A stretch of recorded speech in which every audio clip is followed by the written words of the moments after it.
ओम नमो भगवते रामकृष्णाय। हमारे जीवन के लिए महत्वपूर्ण सीख स्वामी जगदात्मानंद जी की पुस्तक जीना सीखो से। अब हम विचारों की शक्ति इस विषय पर चिंतन करेंगे। विचारों की शक्ति क्या है? विचार तथा भाव मनुष्य के जीवन को प्रभावित करने वाले दो सर्वाधिक महत्वपूर्ण तत्व हैं। आत्मविश्वास तथा आशा सहित किया गया कर्म शुभ फल देता है। भले विचार हमें अच्छे व्यक्तियों तथा जीवन की अच्छी वस्तुओं की ओर ले जाते हैं और बुरे विचार बुरे लोगों तथा बुरी वस्तुओं की ओर। गौतम बुद्ध ने बताया था, हमारी वर्तमान अवस्था का आधार हमारे विचार है। जिनके वचन तथा कर्म सुविचारों से प्रेरित होते हैं, सुख उनके पीछे पीछे छाया के समान चलता है। यदि हमारा शरीर मैला हो जाए तो चीखने से नहीं, स्नान से ही स्वच्छ होगा।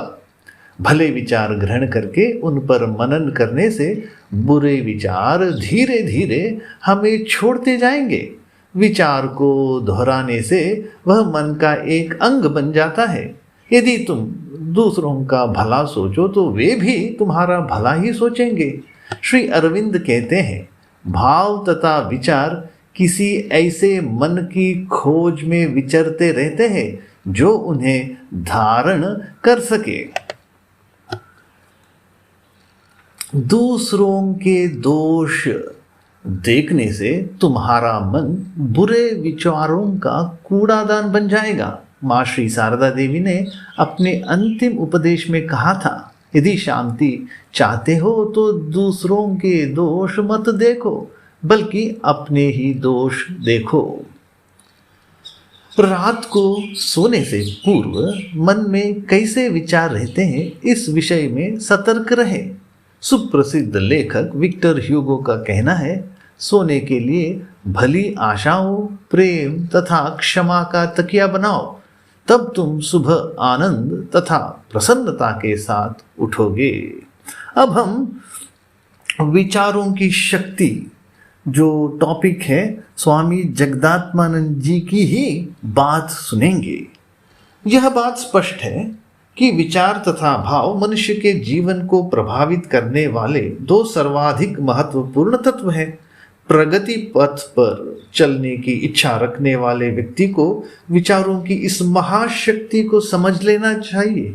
भय तथा शंका के साथ किए गए कर्म से प्रायः उल्टा फल होता है। आत्मविश्वास तथा आशा सहित किया गया कर्म शुभ फल देता है।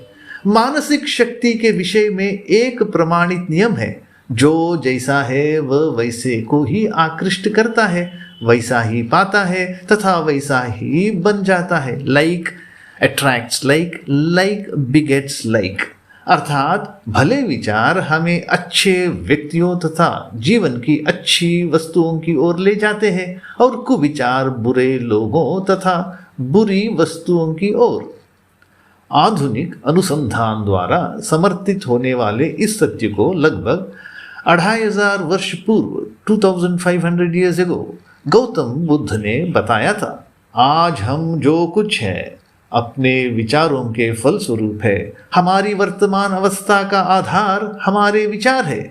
जिनके वचन तथा कर्म सुविचारों से प्रेरित होते हैं, सुख उनके पीछे छाया के समान चलता है। यदि कोई कुविचारों को प्रश्रय देकर उन्हीं के अनुसार कर्म करे तो दुख उसके पीछे वैसा ही चलते हैं जैसे रथ के पहिए घोड़ों के पीछे। भगवान बुद्ध की यह महान उक्ति एक सनातन सत्य को व्यक्त करते हुए विचारों की महान शक्ति को दर्शाती है। अब तक हम भले ही असंख्य दुर्बल तथा अनुचित विचारों में लिप्त रहे हो, परंतु यदि प्रगति पथ पर चलना हो तो हमें तत्काल क्रमशः भले विचारों को अपनाकर अपने जीवन को श्रेष्ठ बनाने में लग जाना चाहिए। यदि हमारा शरीर मैला हो जाए तो चीखने से नहीं, बल्कि स्नान करने से ही वह स्वच्छ होगा। हमें भले विचार ग्रहण करके उन पर मनन करते रहना होगा। इससे बुरे विचार धीरे धीरे हमें छोड़ते जाएंगे। इस दिशा में ऐसे महापुरुषों के जीवन के संदेशों पर चिंतन करना बड़ा लाभकारी होगा, जो सभी प्रकार के अहंकारों से मुक्त थे तथा सत्य के अन्वेषक थे, सीकर्स ऑफ ट्रुथ थे। विचारों के वास्तविक स्वरूप के विषय में कुछ बातें इस प्रकार हैं। विचारों के वास्तविक स्वरूप के विषय में कुछ बातें इस प्रकार है। यदि तुम्हारे मन में एक बार कोई विचार उठे तो उसके दोबारा उठने की भी काफी संभावना है। यदि कोई एक विचार को 5, 10 या 20 बार दोहराए तो वह मन का एक अंग बन जाता है। भले ही हम इसे चेष्टापूर्वक याद न रखें, पर यह मन की गहराइयों में बना रहता है। मन में निहित प्रबल विचार न केवल तुम्हारे अपितु तुम्हारे समीप के लोगों पर भी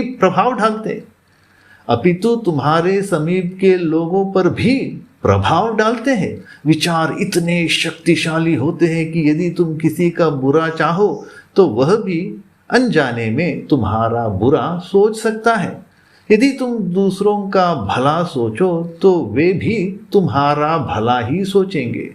श्री अरविंद कहते हैं, भाव तथा विचार तरंगों या किसी अन्य रूप में किसी ऐसे मन की खोज में विचरते रहते हैं जो उन्हें धारण कर सके। मैंने मन में बाहर से विचारों के घुसने की बात पहले कभी नहीं सुनी थी, परंतु मैंने कभी इसकी सत्यता या संभावना के बारे में संशय नहीं किया था और मेरे बैठते ही ऐसा होने लगा। क्षण भर में ही मेरा मन पर्वत शिखर की तरंगहीन वायु के समान हो गया और तब मैंने एक के बाद एक विचारों को बाहर से साकार रूप में आते देखा। उनके मस्तिष्क में पैठने के पूर्व ही मैंने उन्हें भगा दिया और 3 दिनों में मैं उनसे मुक्त हो चुका था।